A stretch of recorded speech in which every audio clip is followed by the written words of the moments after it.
When Chris Rock hit that Netflix stage, he didn't waste a second. Forget the Oscars, he went straight for Meghan Markle with a punchline so sharp the whole crowd froze before they laughed. This was an NP joke, but a surgical strike. To understand why that moment landed the way it did, you have to understand where Chris Rock was not emotional at that time. No yelling, no cruelty, just classic Chris Rock, calm, surgical, and smiling while he pulled apart the story the world had been told. Selective Outrage was not just another stand-up set, it was a reckoning. He had maintained public silence for a year after being humiliated in front of millions of people. Comedians live and die by timing, and he waited for his. Show everybody trying to be a victim.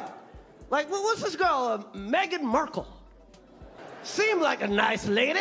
That decision gave his words weight. Everything he said felt chosen. Nothing sounded rushed. And when he shifted into talking about Meghan Markle, it was not casual chatter. It was deliberate. He did not scream. He did not sound angry. He did not mock her accent or her marriage or her fashion. He did something far more dangerous than cruel jokes. He challenged her narrative. He leaned into the idea that every public figure has to take responsibility for how they frame their suffering. And he did it using humor quiet enough that at first, people laughed before they realized what he was really saying. Chris Rock brought up Meghan Markle while discussing canceled culture, public outrage, and how power changes who gets believed and who gets protected. He pointed out something that many people had felt but were afraid to say out loud, that being famous does not automatically make someone innocent, that being wealthy does not automatically make someone oppressed, and that being criticized does not always mean you are being attacked. He talked about how Meghan framed her time in the royal family as unbearable because of racism and mistreatment, and then he tilted his head and reframed it in his own way. He said, in essence, some people are not mad because they are oppressed. Some people are mad because they did not get what they wanted. He did not deny that racism exists. He did not dismiss pain. Just complaining. I was like, didn't she hit the light skin lottery? Hit the fucking light skin lottery and still going on complaining. Acting all dumb like she don't know nothing. Going on Oprah, I didn't know. I had no idea how racist they were. It's the royal family.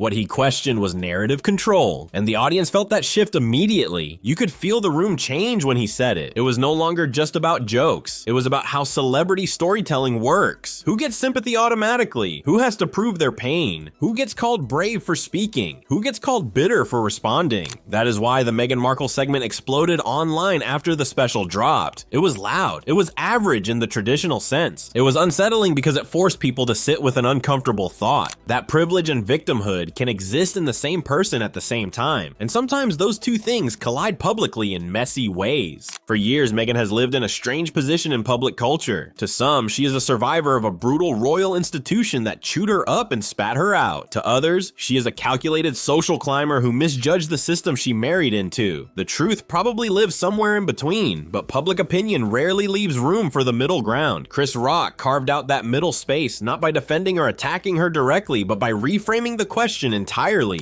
He compared her experience to the everyday struggles of working people in a way that stung, not because it was cruel, but because it felt honest. He talked about people who work two jobs, deal with real discrimination, real poverty, real violence, and do not get Netflix specials to tell their story. Again, not yelling, not sneering, just stating. And the laughs that followed were nervous laughs, the kind of people make when something hits too close to the truth.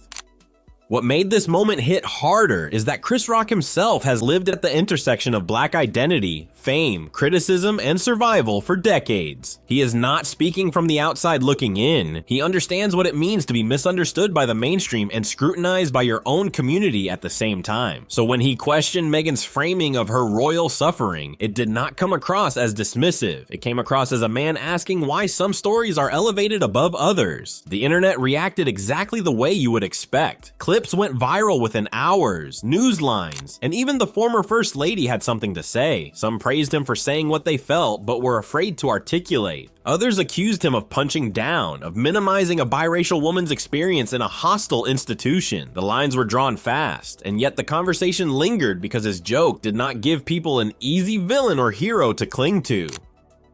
Meghan Markle herself did not publicly respond to the special, and in many ways, that silence spoke loudly. Because in the age of instant clapbacks and public statements crafted by PR teams, choosing not to engage can mean many things. It can be a strategy. It can be a restraint, or it can mean that engaging would only amplify the moment further. What made Chris Rock's comments land so powerfully is the timing. By the time Selective Outrage aired, the public had already experienced years of Meghan and Harry interviews with Oprah, docuseries with Netflix, podcast ventures, book releases, and media tours. The fatigue had set in for many viewers, not because their story stopped being emotional, but because repetition without resolution wears people down. Chris Rock tapped into that fatigue without ever naming it directly. He never called her a liar. He never mocked her tears. He simply questioned the scale of the outrage, and in doing so, he highlighted something uncomfortable about modern celebrity culture. That suffering has become content, that pain is packaged, scored with music, edited into arcs, and sold back to the audience as inspiration. And sometimes the audience starts to feel like they are being managed instead of moved. This is where the destruction happens quietly, not through insults, but through exposure. Exposure of how storytelling power works. Who controls the narrative? Who profits from it? Who gets believed automatically? And who is asked to prove everything? Chris Rock did not destroy Meghan Markle by attacking her character. He dismantled the pedestal that public storytelling can build. He reminded the audience that fame does not erase scrutiny, it magnifies it. And sometimes the public pushes back not because it is cruel, but because it senses imbalance. It is also important to understand that Chris Rock was not just speaking about Meghan. He was using her story as an example inside a bigger commentary about selective outrage itself, about how society chooses which pain to amplify and which to ignore. About how social media rewards emotional extremes, about how celebrity activism often blurs into celebrity branding. In that sense, Meghan became a symbol in his set, not the full target. A symbol of how victimhood can become currency in the public space. And that is a dangerous truth for any modern celebrity to confront. You didn't Google these motherfuckers? What the fuck is she talking about? She didn't know. The fuck? It's the royal family. They're the original racists. They invented colonialism. They're the OGs of racism. They're the Sugar Hill Gang of racism. The reaction from Meghan's supporters was immediate and sharp. Many argued that Chris Rock, of all people, should understand systemic racism and institutional cruelty. They pointed out the British tabloids' racist coverage of Meghan. They highlighted the palace's silence when she faced abuse. They questioned why a black comedian would seemingly side with an institution rooted in colonial history. Those criticisms are not meaningless. They reflect real wounds that still exist. But what made Chris Rock's moment different is that he never defended the royal family. He never praised the monarchy. He never dismissed racism. He simply questioned whether extreme privilege and extreme victimhood can live in the same house without tension. And that question made people uncomfortable because it challenges the clean moral lines that social media thrives on. There is also a deeper layer to why this moment mattered. Chris Rock has spent much of his career navigating backlash. From Bring the Pain to Tambourine to Selective Outrage, he has always walked straight into the furnace of controversial topics. He is not new to being misunderstood. And at this stage in his life, he is not interested in being safe. That freedom is what made the Meghan moment feel different from typical gossip commentary. It was not driven by clicks. It was driven by perspective, a perspective shaped by decades of dealing with fame, outrage, race, and expectation. After the special aired, major media outlets debated the segment for days. Some framed it as a cultural turning point in how Meghan's narrative is received. Others treated it as another example of comedy punching down. But even the critics had to acknowledge one thing: people were listening. And in the world of public discourse, being heard is power. What is fascinating is how quietly that power moved through the gossip ecosystem. There was no dramatic feud, no public war of words, no televised response. And yet the tone of online conversations about Meghan subtly shifted after the special.